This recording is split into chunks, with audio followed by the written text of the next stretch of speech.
بسم اللہ الرحمن الرحیم۔ اللہم صلی علی محمد وعلی آل محمد کما صلیت علی ابراہیم وعلی آل ابراہیم انک حمید مجید۔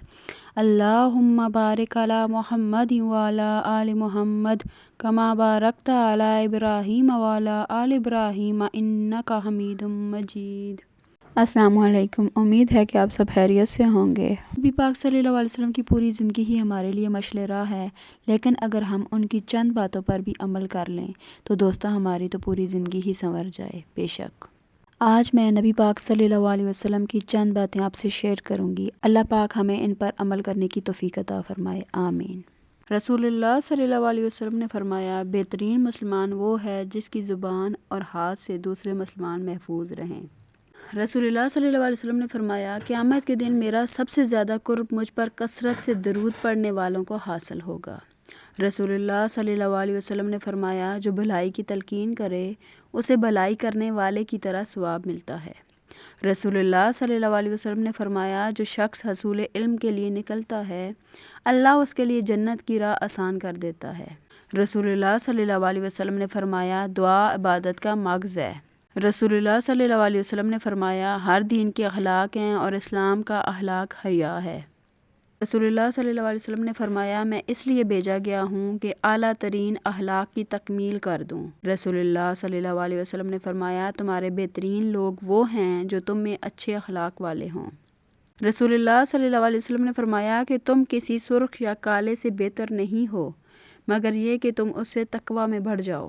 رسول اللہ صلی اللہ علیہ وسلم نے حجۃ الوداع کے موقع پر فرمایا، اے لوگو غور سے سنو، بے شک تمہارا رب ایک ہے اور بے شک تمہارے باپ آدم علیہ السلام ایک ہیں۔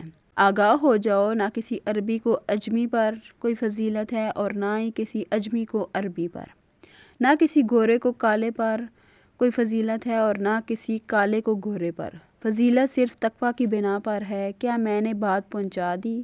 صحابہ کرام رضی اللہ تعالیٰ عنہ نے عرض کیا، یا رسول اللہ صلی اللہ علیہ وسلم، آپ نے تبلیغ کا حق ادا فرما دیا۔ رسول اللہ صلی اللہ علیہ وسلم نے فرمایا کہ میری شفاعت میری امت کے کبیرہ گناہ والوں کے لیے ہے۔ رسول اللہ صلی اللہ علیہ وسلم کا ارشاد ہے کہ اللہ نے فرمایا، اے آدم کے بیٹے، تو میری رضا کی خاطر اپنی کمائی سے خرچ کر، میں تجھے عطا فرماؤں گا۔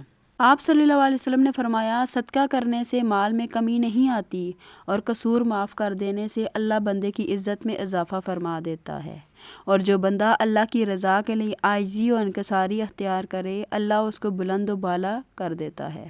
رسول اللہ صلی اللہ علیہ وسلم نے فرمایا، جس کسی مسلمان نے دوسرے مسلمان کو کپڑے پہنائے جس کے پاس پہننے کو کچھ نہ تھا اللہ اس کو جنت کا سبز لباس پہنائے گا، اور جس مسلمان نے دوسرے مسلمان کو بھوک کی حالت میں کھانا کھلایا اللہ اس کو جنت کے پھل اور میوے کھلائے گا، اور جس مسلمان نے پیاس کی حالت میں دوسرے مسلمان کو پانی پلایا تو اللہ اس کو جنت کی شراب طہور پلائے گا۔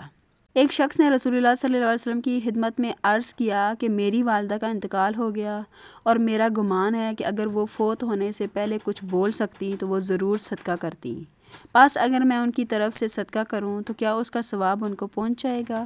رسول اللہ صلی اللہ علیہ وسلم نے ارشاد فرمایا، ہاں پہنچ جائے گا۔